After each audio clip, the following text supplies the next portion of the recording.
ಈ ಬಾರಿಯ ಕೇಂದ್ರ ಮುಂಗಡ ಪತ್ರ ಅಭಿವೃದ್ಧಿ ಹೊಂದಿದ ರಾಷ್ಟ್ರವಾಗಬೇಕು ಎನ್ನುವ ಭಾರತದ ಹಂಬಲವನ್ನು ಪ್ರತಿನಿಧಿಸುತ್ತದೆ ಎಂದು ಪ್ರಧಾನಿ ನರೇಂದ್ರ ಮೋದಿ ಹೇಳಿದ್ದಾರೆ.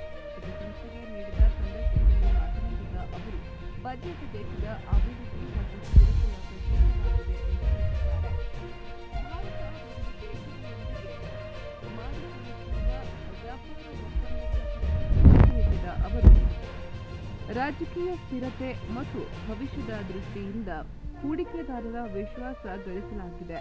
ಇದು ಭಾಷೆ, ಸೇವಾ ವಲಯ, ಎಂಎಸ್ಎಂಇ ಸೇರಿದಂತೆ ಇನ್ನಿತರ ಕ್ಷೇತ್ರಗಳಲ್ಲಿ ಸುಗಮ ವ್ಯಾಪಾರಕ್ಕೆ ಪೂರಕವಾಗಲಿದೆ ಎಂದು ಹೇಳಿದ್ದಾರೆ.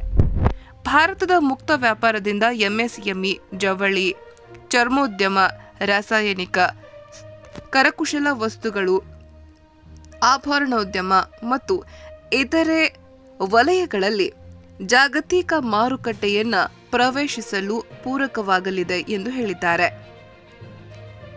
ಎನ್ಡಿಎ ನೇತೃತ್ವದ ಕೇಂದ್ರ ಸರ್ಕಾರದ ಸುಧಾರಣಾ ಕ್ರಮಗಳಿಂದ ಅಭಿವೃದ್ಧಿಯ ಪಥದತ್ತ ದೇಶ ಮುನ್ನಡೆಯುತ್ತಿದೆ. ಮುಂದಿನ ಹಂತದ ಆರ್ಥಿಕ ಪರಿವರ್ತನೆಗೆ ಖಾಸಗಿ ವಲಯ ನಿರ್ಣಾಯಕವಾಗಲಿದೆ ಎಂದು ತಿಳಿಸಿದ್ದಾರೆ.